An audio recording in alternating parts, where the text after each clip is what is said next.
Hello students. तो last video में हम पढ़ चुके हैं क्रिस्टलाइन सॉलिड और एमोर्फस सॉलिड के बीच का डिफरेंस। अब यहाँ अगर एमोर्फस सॉलिड की बात करें तो हम इसको यहीं क्विट करने वाले हैं। आगे की स्टडीज़ में आप इसके बारे में पढ़ेंगे। अभी इस चैप्टर में हम पूरी तरीके से देखेंगे क्रिस्टलाइन सॉलिड से रिलेटेड इन्फॉर्मेशन। और क्रिस्टलाइन सॉलिड को जानने से पहले हम ये समझना चाहेंगे कि ये क्रिस्टलाइन सॉलिड इस नेचर में हमें किस किस फॉर्म में मिलता है ना। किस हिसाब से हम इसको क्लासिफाई कर सकते हैं, किस किस टाइप के क्रिस्टलाइन सॉलिड हमें नेचर में मिलने वाले हैं। तो नेचर में किस टाइप के सॉलिड मिलने वाले हैं तो उसी पे हम बात करने वाले हैं, टाइप ऑफ क्रिस्टलाइन सॉलिड। तो क्रिस्टलाइन सॉलिड को क्लासिफाई करने का अगर बेस देखें तो बेस हमने क्या लिया है, नेचर ऑफ इंटरमोलिकुलर फोर्सेस और बॉन्ड्स, है ना। जो भी सॉलिड बनेगा उसके मॉलिक्यूल, आयंस और उसके एटम, पार्टिकल जो भी है उसके पार्टिकल के बीच का इंटरमोलिकुलर फोर्स क्या होने वाला है और उसके पार्टिकल के बीच बॉन्ड क्या बनने वाला है, इसके बेस पे हम क्या करेंगे, क्रिस्टलाइन सॉलिड को डिवाइड करने वाले। तो अगर सारा खेल इंटरमोलिकुलर फोर्सेस का है तो इंटरमोलिकुलर फोर्स और बॉन्ड्स कितने टाइप से बन सकते हैं, एक बार इसको देख लेते हैं। देखिए, इस इंटरमोलिकुलर फोर्स के बारे में आप 11th क्लास के स्टेट ऑफ मैटर चैप्टर में पढ़ चुके हैं। स्टेट ऑफ मैटर चैप्टर जब आपने 11th में पढ़ा होगा तो आपने पढ़े होंगे इंटरमोलिकुलर फोर्सेस, और जनरल जो सिंपल बॉन्ड्स होते हैं ये आपने क्लास 4th चैप्टर में आप ये सब पढ़ चुके होंगे। अब अगर हम इंटरमोलिकुलर फोर्सेस की बात करें तो सबसे पहला जो वीकेस्ट बॉन्ड हमारे पास आता है वो बॉन्ड कौन सा आता है, वंडरवॉल फोर्स, है ना। वंडरवॉल फोर्स हमारा सबसे वीकेस्ट बॉन्ड ये फोर्स बनता है। और ये फोर्स भी अगर बात करें तो ये भी आप फर्दर कैटेगरीज में डिवाइड कर सकते हैं। जैसे पहला आप ऐसे मॉलिक्यूल के लिए जो नॉन पोलर मॉलिक्यूल होते हैं, है ना, ऐसे नॉन पोलर जो मॉलिक्यूल होते हैं इनके बीच में बनने वाला फोर्स कौन सा होता है, लंदन फोर्स। दूसरा, अगर आपके बीच का आपके पास कौन सा सॉलिड है, पोलर मॉलिक्यूल वाला सॉलिड, ऐसा सॉलिड जिसके मॉलिक्यूल्स कैसे हैं, पोलर नेचर के, तो इनके बीच बनने वाला जो बॉन्ड होगा वो होगा डाइपोल डाइपोल इंटरेक्शन, है ना। तीसरा, आपके पास ऐसा सॉलिड हो सकता है जिसके मॉलिक्यूल्स के बीच में कौन सा बॉन्ड बनता है, हाइड्रोजन बॉन्ड बनता है। आपके पास ऐसा भी मॉलिक्यूल, अब देखिए यहाँ ये जो बॉन्ड बनने वाले हैं ये बॉन्ड बनते हैं मॉलिक्यूल्स के बीच में। ये बॉन्ड कहाँ बनते हैं, मॉलिक्यूल्स के बीच में। अब आपके पास ऐसे भी सॉलिड हो सकते हैं जहां पार्टिकल के बीच में, दो पार्टिकलों के बीच या दो मॉलिक्यूल्स के बीच में कौन सा बॉन्ड बन रहा हो, आयोनिक बॉन्ड बन रहा होगा। जैसे NaCl है, ये पॉजिटिव है, ये नेगेटिव है, तो हमारे पास मॉलिक्यूल ऐसा हो सकता है जिसके बीच में कौन सा बॉन्ड बन रहा है, आयोनिक बॉन्ड बन रहा हो, है ना। हमारे पास तो आयोनिक नेचर का हो सकता है, नॉन पोलर नेचर का हो सकता है, पोलर नेचर का सॉलिड हो सकता है, हाइड्रोजन बॉन्डेड सॉलिड हो सकता है, आयोनिक नेचर का सॉलिड हो सकता है। ऐसे ही मेटेलिक हमारे पास सॉलिड हो सकता है जहां मेटेलिक बॉन्ड बनते हो। कोवेलेंट हमारे पास सॉलिड हो सकता है जहां कौन सा बॉन्ड बनता है, कोवेलेंट सॉलिड बनता है। तो हम कई कैटेगरी में इस क्रिस्टलाइन सॉलिड को डिवाइड कर सकते हैं। तो यहाँ जो हम डिवाइड करने वाले हैं, चेक कीजिए, पहला नॉन पोलर सॉलिड, या इन सबको हम मॉलिक्यूलर सॉलिड के नाम से जानते हैं। किस नाम से जानते हैं, मॉलिक्यूलर सॉलिड के नाम से।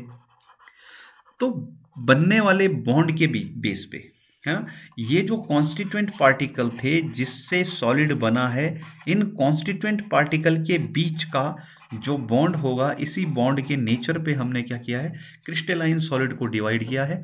और ये आपके कई टाइप के होने वाले हैं, नॉन पोलर सॉलिड होने वाला है, पोलर होने वाला है, हाइड्रोजन बॉन्ड होने वाला है, और इन तीनों टाइप के सॉलिड को हम क्या बोलने वाले हैं, मॉलिक्यूलर सॉलिड।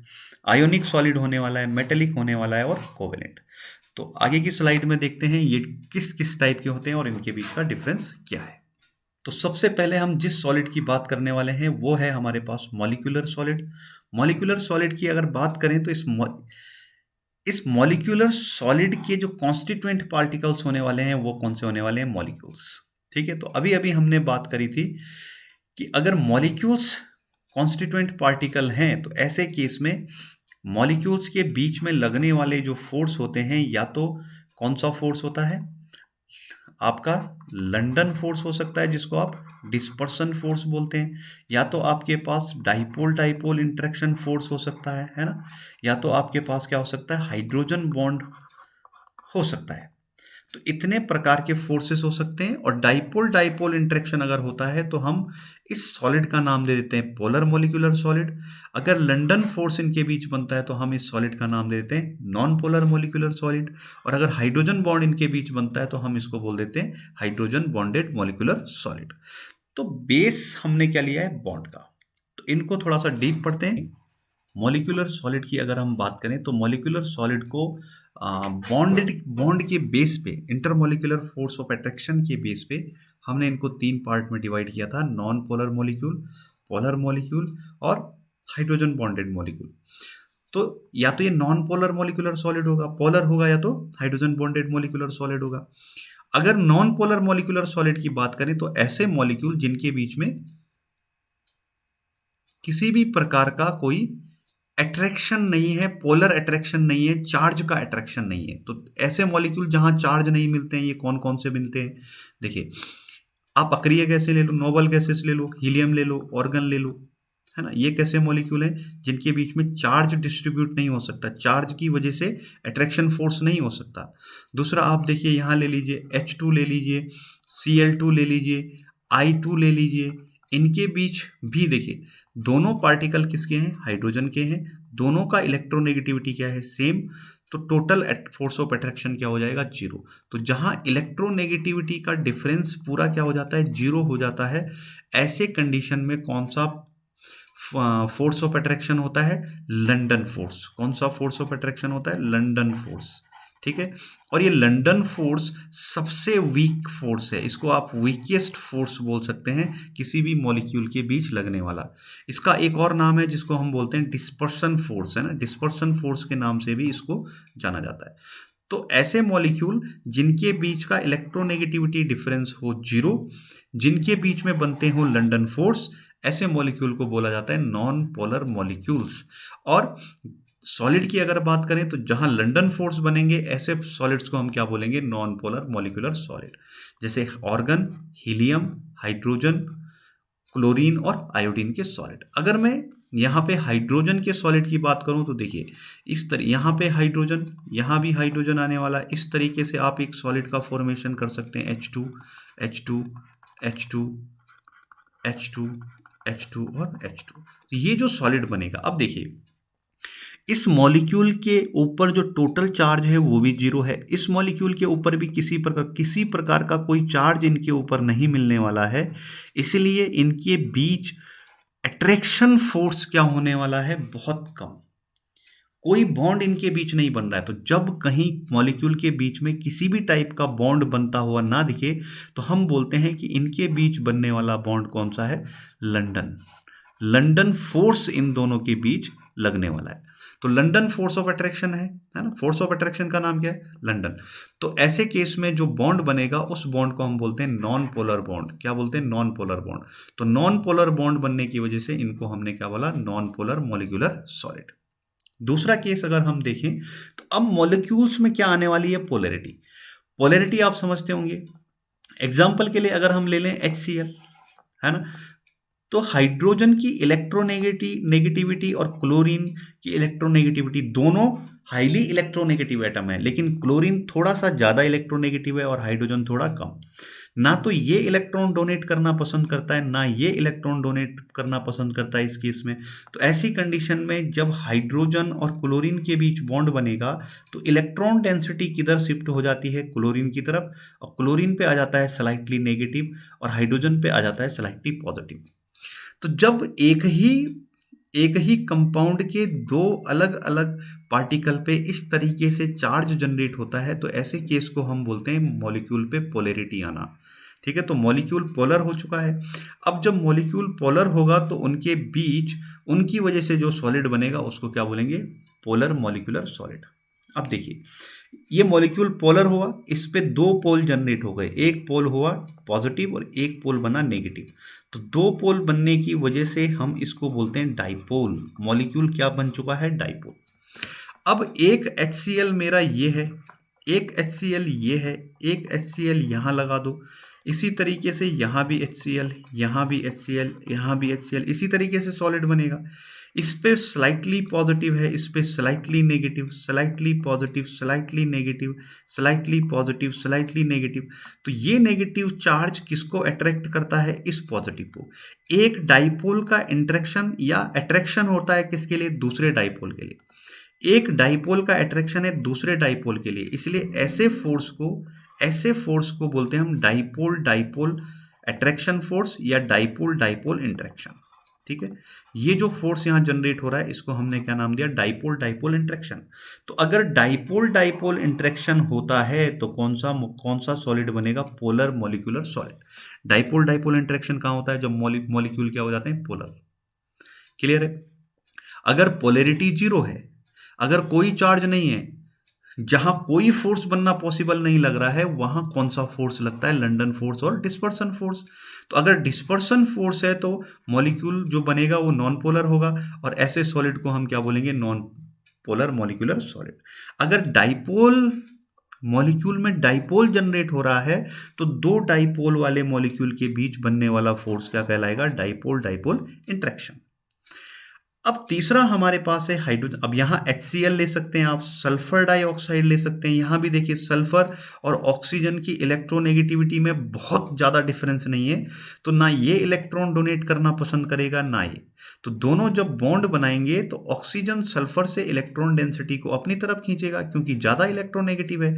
तो ऑक्सीजन पे स्लाइटली नेगेटिव आ जाएगा और सल्फर पे क्या जाएगा? Slightly positive. ठीक है, तो इस तरीके से सल्फर डाइऑक्साइड ले लो, HCl ले लो, है ना, हाइड्रोक्लोरिक एसिड, दोनों में क्या जनरेट हो रहा है? पोलर मॉलिक्यूल बन रहे हैं, पोल जनरेट हो रहे हैं, पोलर मॉलिक्यूल बन रहे हैं। इसलिए दो पोल के बीच में, दो पोलर मॉलिक्यूल के बीच में बनने वाला bond dipole dipole interaction. Clear है? हाइड्रोजन बॉन्डेड की बात करें तो देखो, ऐसे सॉलिड की बात करने वाले हैं जहां कौन सा बॉन्ड बनने वाला है? Hydrogen bond. हाइड्रोजन बॉन्ड बनने के लिए क्या कंडीशन है? हाइड्रोजन बॉन्ड बनता है किसके साथ? फोन के साथ, फ्लोरीन, ऑक्सीजन और नाइट्रोजन के साथ। क्लियर है? अब ऐसे मॉलिक्यूल क्या हो सकते हैं? देखिए, एक बहुत अच्छा एग्जांपल है किसका? H2O। यहाँ हाइड्रोजन किसके साथ बॉन्ड बना रहा है? ऑक्सीजन के साथ। तो यहाँ पे भी अगर आप देखें हाइड्रोजन और ऑक्सीजन के बीच, तो सर यहाँ पे भी तो ये केस हो सकता था, ये स्लाइटली पॉजिटिव हो जाता है और ये स्लाइटली नेगेटिव, है ना। तो यहाँ पे भी डाइपोल डाइपोल इंटरेक्शन होना चाहिए, लेकिन यहाँ ध्यान रखिए ऑक्सीजन की इलेक्ट्रोनेगेटिविटी बहुत ज़्यादा है, और बहुत ज़्यादा इलेक्ट्रोनेगेटिविटी होने की वजह से ये हाइड्रोजन के मैक्सिमम इलेक्ट्रॉन डेंसिटी को अपनी तरफ खींच लेता है, जिसकी वजह से इस पर इलेक्ट्रोनेगेटिविटी बहुत ज़्यादा जनरेट हो जाती है, और ये पूरा एसिडिक नेचर का हो जाता है। किसके नेचर का हो जाता है? एसिडिक नेचर का। तो इनके बीच बनने वाला जो फोर्स ऑफ अट्रैक्शन होता है वो डाइपोल से ज़्यादा स्ट्रॉन्ग होता है। किससे ज़्यादा स्ट्रॉन्ग होता है? डाइपोल से। तो अगर आप सॉलिड बनाएंगे तो बताओ कुछ इस तरीके से बनाएंगे, H2O। अब ये ऑक्सीजन हाईली इलेक्ट्रोनेगेटिव हो चुका है, पहले से भी था, और ये हाइड्रोजन एसिडिक नेचर का हो गया है। इस पे तगड़ा वाला पॉजिटिव चार्ज है, इस पे तगड़ा वाला नेगेटिव चार्ज है। तो इन दोनों के बीच बनने वाला अट्रैक्शन भी क्या होगा? तगड़ा, बहुत स्ट्रॉन्ग फोर्स होगा। तो अगर हम वंडरवॉल फोर्सेस की बात करें तो वंडरवॉल फोर्सेस में सबसे स्ट्रॉन्ग फोर्स कौन सा है? Hydrogen bond. क्लियर है? अब यहां देखिए लंडन फोर्स कैसा है? सबसे वीक फोर्स। ये कैसा फोर्स है? वीकेस्ट फोर्स आप बोल सकते हैं, सबसे वीक फोर्स। इससे थोड़ा सा स्ट्रॉन्ग फोर्स कौन सा? इसको मैं ऐसे लिख देता हूं, ये है वीकेस्ट फोर्स, ये है वीक फोर्स, और इन तीनों के मुकाबले ये है बहुत स्ट्रॉन्ग फोर्स। मॉलिक्यूलर सॉलिड में बहुत स्ट्रॉन्ग फोर्स है। तो अगर ये वीक फोर्स है तो इन दोनों के बीच का फोर्स ऑफ अट्रैक्शन वीक होगा, इसलिए ये मॉलिक्यूल बहुत सॉफ्ट दिखते हैं, है ना, वेरी सॉफ्ट होते हैं। और इन मॉलिक्यूल की बात करें तो ये वेरी तो नहीं लेकिन सॉफ्ट दिखते हैं, हाँ इससे ज़्यादा स्ट्रॉन्ग होने वाले हैं। और ये मॉलिक्यूल की अगर आप बात करें तो ये हार्ड होने वाले हैं। क्लियर बात है? मॉलिक्यूल्स कैसे होने वाले हैं? हार्ड। सब सॉलिड में हमारा जो तीसरे टाइप का या दूसरे टाइप का सॉलिड है उसका नाम है आयोनिक सॉलिड। तो सिंपल सी बात है, अगर कॉन्स्टिट्यूएंट पार्टिकल के बीच का बॉन्ड जो कैसा है? आयोनिक है, तो ऐसे केस में कौन सा सॉलिड बनेगा? Ionic solid. ठीक है, अब तीनों फोर्स को, अब यहाँ एग्जांपल देख लीजिए एक बार, Na positive Cl negative, Na positive Cl negative. तो ये पूरा का पूरा नेगेटिव चार्ज इसके पास है और इसके पास पूरा का पूरा पॉजिटिव चार्ज है। तो ये भी आयन है, नेगेटिव आयन पॉजिटिव आयन, और इनके बीच बनने वाला बॉन्ड क्या बनेगा? Ionic bond. सिंपल है। अब आयोनिक बॉन्ड तो है सर, अब जरा ध्यान दीजिए, मेरे पास एक फोर्स था लंदन फोर्स, एक फोर्स मेरे पास कौन सा आ गया, डाइपोल डाइपोल इंटरेक्शन, एक आ गया हाइड्रोजन बॉन्ड, और एक आ गया मेरे पास आयोनिक बॉन्ड। तो ऐसा ले लीजिए, ये सबसे वीकेस्ट फॉर्म है, फोर्स है, ये थोड़ा सा स्ट्रॉन्ग फोर्स है, बहुत ज़्यादा स्ट्रॉन्ग फोर्स है, और ये और भी ज़्यादा स्ट्रॉन्ग फोर्स है। तो जैसे जैसे नीचे जा रहे हैं हम, फोर्स की स्ट्रॉन्गनेस क्या हो रही है, बढ़ रही है, अट्रैक्शन फोर्स की स्ट्रॉन्गनेस भी क्या कर रही है, इंक्रीज कर रही है। क्लियर बात है। तो आयनिक फोर्स स्ट्रॉन्ग फोर्स है इसके मुकाबले, तो इसकी हार्डनेस क्या होने वाली है, बहुत ज़्यादा। ठीक है, इसकी हार्डनेस क्या होने वाली है, बहुत ज़्यादा। और हार्डनेस तो है, हार्ड सबसे ज़्यादा हार्ड है इनके मुकाबले, हार्डनेस के साथ साथ ये ब्रिटल नेचर के भी होते हैं। कैसे होते हैं, ब्रिटल नेचर के, है ना। अगर आप ये आयनिक सॉलिड ले लो, इस पे कहीं से हथौड़ा मार दो तो ये छोटे छोटे पीसेस में क्या हो जाता है, डिवाइड हो जाता है, और आपने देखा होगा NaCl नमक को, है ना। ठीक है, तो टूट हथौड़ा मारने पे या प्रेशर डालने पे जब ये बिखर जाते हैं तो उसको हम बोलते हैं ब्रिटलनेस, है ना। वो उसका कौन सी प्रॉपर्टी है, ब्रिटल। नेक्स्ट जो सॉलिड है हमारा वो है मेटेलिक सॉलिड। तो मेटेलिक सॉलिड में आप इसको डिवाइड कर सकते हैं। मेटेलिक सॉलिड मतलब जिनके बीच कौन सा बॉन्ड बनने वाला है, मेटेलिक बॉन्ड बनने वाला है। अब सर ये मेटेलिक बॉन्ड कैसे बनता है, जरा चेक कीजिए। ये मेरा मेटल का कोई कैटायन होगा, ये मेटल के कैटायन है, और इस मेटल के कैटायन के चारों तरफ इलेक्ट्रॉन क्या होते हैं, घूमते रहते हैं। एग्जाम्पल के तौर पे मैं Fe का एक सॉलिड बनाता हूं, इस तरीके का एक सॉलिड है, Fe के पार्टिकल यहाँ ऐसे लगे हुए हैं। ठीक है, इस तरीके से Fe के सॉलिड लगे हुए हैं। ये मैं एक क्रिस्टल ले लेता हूँ, किसका, Fe का। अब मान लेते हैं ये Fe3 पॉजिटिव है, Fe किस फॉर्म में, 3 पॉजिटिव मान लेते हैं। तो Fe कितने इलेक्ट्रॉन डोनेट कर रहा होगा, 3। तो Fe 3 इलेक्ट्रॉन इस तरीके से अपने चारों ओर छोड़ देगा। सेम यहाँ भी। तो इस तरीके से इस पूरे क्रिस्टल में इलेक्ट्रॉन क्या होंगे, घूमते रहेंगे, बहुत सारे इलेक्ट्रॉन यहाँ होंगे। अगर हम ऐसे ही चेक करने के लिए कैलकुलेशन करें तो कितने Fe हैं मेरे पास, 1 2 3 4 5 6 6 Fe हैं। तो एक Fe, अगर एक Fe 3 इलेक्ट्रॉन के समुद्र में है तो 6 Fe के पास टोटल कितने इलेक्ट्रॉन होने वाले हैं, 18। तो यहाँ इस क्रिस्टल में 6 Fe के साथ 18 इलेक्ट्रॉन घूम रहे होंगे। और ध्यान रखना, ये जो इलेक्ट्रॉन होते हैं ये क्लाउड फॉर्म में ऐसे ऐसे घूमते रहते हैं। किस फॉर्म में, क्लाउड के फॉर्म में ये इलेक्ट्रॉन इस तरीके से यहाँ चारों तरफ घूमते रहेंगे। अब ये जब आप इसको देखते हैं, इस सॉलिड को अगर आप इलेक्ट्रॉन माइक्रोस्कोप से देखेंगे तो आपको ये इलेक्ट्रॉन ऐसे दिखेगा जैसे समुद्र में पानी है, जैसे सी होता है ना, इसीलिए इसको इलेक्ट्रॉन सी मॉडल भी बोलते हैं। क्या बोलते हैं हम इसको, इलेक्ट्रॉन सी मॉडल। अब इलेक्ट्रॉन सी मॉडल बोलने का मतलब, देखिए जैसे आप ऐसे समझिए, ये पानी का समुद्र है और इस पानी के पूरे समुद्र में कहीं आपको एक नाव दिख रही है ना, एक बोट कहीं दिख रही है पूरे समुद्र में। तो इसी तरीके से चारों तरफ इलेक्ट्रॉन यहाँ घूमते रहते हैं, और इस इलेक्ट्रॉन के बीच में कहीं जाके आपको मिलते हैं क्या, आयरन के पार्टिकल या मेटल के पार्टिकल। तो यहाँ जो इलेक्ट्रॉन होते हैं वो इलेक्ट्रॉन फ्रीली मूव करते हैं। कैसे मूव करते हैं, फ्रीली मूव कर रहे होते हैं। अब इलेक्ट्रॉन के फ्री मूव करने पर एक प्रॉपर्टी बहुत डिपेंड करती है, और प्रॉपर्टी का नाम है इलेक्ट्रिसिटी का कंडक्टर होना। तो इलेक्ट्रिसिटी का कंडक्टर अगर किसी को होना है तो उसके पास क्या होना चाहिए, फ्री इलेक्ट्रॉन। तो ये जो मेटल मेरे पास होता है, इस मेटल के पास इलेक्ट्रॉन का पूरा समुद्र है। तो इस तरीके से इलेक्ट्रॉन फ्री होके घूम रहे हैं चारों तरफ। ये नेगेटिव चार्ज इलेक्ट्रॉन का है, ये फ्री होके चारों तरफ घूम रहे हैं, है ना। तो ये इलेक्ट्रॉन कैसे हैं, फ्री इलेक्ट्रॉन कहाँ घूमते हैं, हमारे मेटेलिक बॉन्ड में। तो ये जो बॉन्ड आपको दिख रहा है, इस बॉन्ड को हम क्या बोलते हैं, मेटेलिक बॉन्ड। और जहां भी मेटेलिक बॉन्ड बनेंगे ऐसे सॉलिड को हम क्या बोलेंगे, मेटेलिक सॉलिड।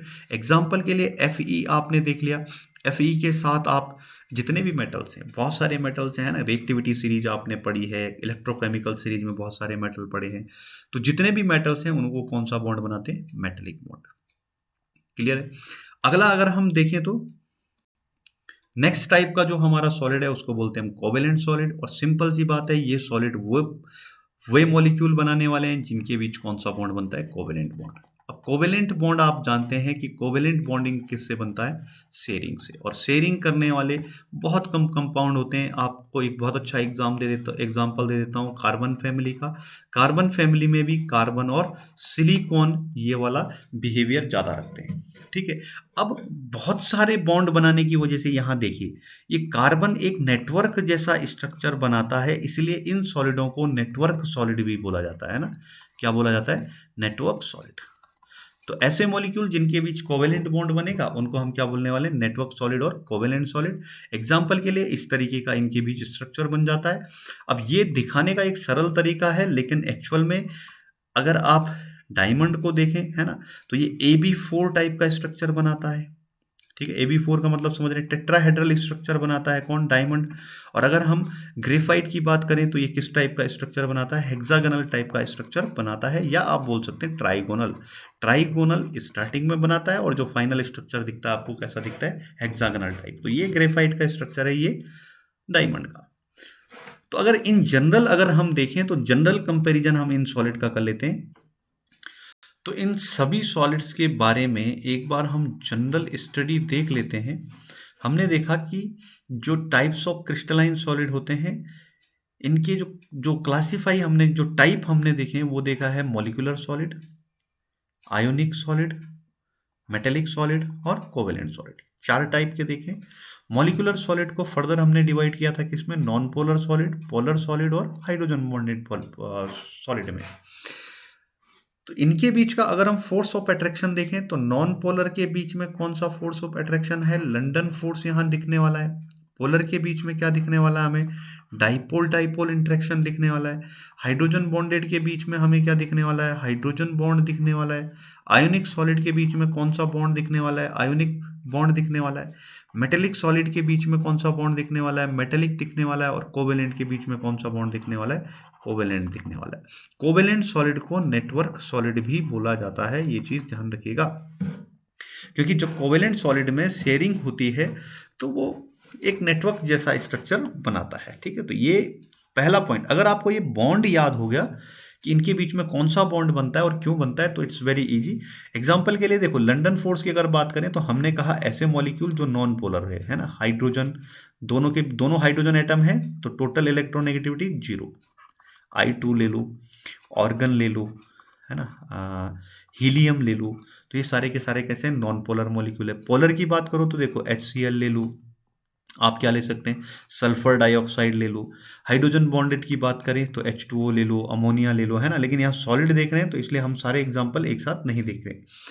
आयोनिक की बात करें तो देखो NaCl आप ले सकते हैं, है ना। एक बहुत अच्छा हम देखने वाले हैं इन फ्यूचर AgBr, ठीक है। आप जिंक सल्फाइड देख सकते हैं, जिंक ब्लेंड भी इसको बोलते हैं, ठीक है। मेटेलिक सॉलिड की बात करो तो आप आयरन ले सकते हैं, सोडियम ले सकते हैं, कॉपर ले सकते हैं, है ना, सिल्वर ले सकते हैं। कोवेलेंट की बात करें तो क्वार्ट्ज एक कंपाउंड होता है, सिलिकॉन डाइऑक्साइड, ये ले सकते। एल्यूमिनियम नाइट्राइड आप ले सकते हैं। आप कार्बन का डायमंड और ग्रेफाइट दोनों ले सकते हैं। तो ये इसके एग्जाम्पल है, ठीक है। अब यहाँ हमें ध्यान रखना है कि लंडन फोर्स है, यहाँ डाइपोल डाइपोल इंटरेक्शन है, यहाँ हाइड्रोजन बॉन्ड है, यहाँ आयोनिक बॉन्ड है, यहाँ मेटेलिक और यहाँ कोवेलेंट। तो हमने कहा था आयोनिक बॉन्ड सबसे वीकेस्ट फोर्स है, सबसे वीक फोर्स है। इस वजह से इसके बनने वाले सॉलिड हमेशा कैसे होते हैं, सॉफ्ट। थोड़ा सा बॉन्ड स्ट्रांग हो गया तो ये भी दिखने वाले में तो सॉफ्ट होने वाला है, लेकिन इसके कंपैरिजन में थोड़ा हार्ड है। यहाँ बॉन्ड बहुत स्ट्रांग हो जाता है तो नेचर वाइज ये कैसा होता है, बहुत हार्ड होता है। आयनिक सॉलिड भी ऑफकोर्स क्या होने वाले हैं, हार्ड होने वाले हैं, क्योंकि बॉन्ड और स्ट्रांग हो गया। आयनिक बॉन्ड काफ़ी स्ट्रांग होते हैं, लेकिन हार्ड के साथ साथ इनके साथ एक और प्रॉपर्टी आ गई जिसको हम बोलते हैं ब्रिटल, ठीक है। हथौड़ा मारने पे ये बिखर जाते हैं, बहुत सारे पार्टिकल स्केटरिंग, अगर आपने किसी को मारा तो ये स्केटर्ड हो जाते हैं, बिखर जाते हैं। मेटेलिक सॉलिड की बात करें तो अगेन ये भी हार्ड होने वाले हैं, स्ट्रॉन्ग फोर्स ऑफ अट्रैक्शन है, लेकिन इनके अंदर मेलिएबिलिटी और मतलब ये मेलिएबल होने वाले हैं, ठीक है, मेलिएबल नेचर के होने वाले हैं। डक्टाइल नेचर आपने सुना होगा, डक्टाइल नेचर के ये होने वाले हैं। और इन सॉलिड की अगर बात करें तो ये भी सेम, ये हार्ड होते हैं और हार्ड होने के साथ साथ ब्रिटल होते हैं, है ना। तो जैसे जैसे हार्डनेस, जैसे जैसे बॉन्ड स्ट्रांग होते जा रहे हैं, इधर से इधर जब आप चले तो ध्यान रखना बॉन्ड की स्ट्रांगनेस बढ़ी है, तो सिंपल सी बात है मॉलिक्यूल्स की हार्डनेस भी क्या होगी, बढ़ेगी। अब ये ब्रिटलनेस आना, मेलिएबिलिटी आना, इसके रीजन कुछ और हैं, ये आपने 10th में पढ़ा होगा। मेलिएबिलिटी आने का रीजन इसके अंदर क्या है, इसके फ्री इलेक्ट्रॉन होना, ठीक है, या मेटेलिक बॉन्ड आप सिंपल बोल सकते हैं। अब देखिए ये पता लग गया आपको सॉफ्ट कौन है, हार्ड कौन है। अब देखिए अगर हम बात करें कंडक्टिविटी की, है ना, कंडक्टर कौन अच्छा है, कौन इलेक्ट को कंडक्ट करा सकता है, कौन नहीं करा सकता है, कंडक्टिविटी की अगर हम बात करें तो ये सॉलिड कैसा है, हाइड्रोजन से बनने वाला सॉलिड है। एक हाइड्रोजन और दूसरे हाइड्रोजन के बीच में अगर आपको इलेक्ट्रिसिटी का कंडक्टर बनाना है तो हमने कहा हमारे पास क्या होना चाहिए, फ्री इलेक्ट्रॉन। क्या होना चाहिए, फ्री इलेक्ट्रॉन। यहाँ हाइड्रोजन और हाइड्रोजन के केस में दोनों पे कोई चार्ज ही नहीं है, तो फ्री इलेक्ट्रॉन मिलने की कोई संभावना नहीं है, इसलिए ये क्या होने वाले हैं, इंसुलेटर होने वाले हैं। ये कैसे होते हैं, इंसुलेटर। क्लियर है। दूसरा अगर हम देखें, यहां पे भी मेरे पास HCl और HCl के बीच कौन सा बॉन्ड बन रहा है, कौन सा बॉन्ड बन रहा है, डाइपोल डाइपोल इंटरेक्शन है, तो केवल चार्ज जनरेट हो रहा है, फ्री इलेक्ट्रॉन अवेलेबल नहीं है, इसलिए ये भी क्या होने वाला है, इंसुलेटर।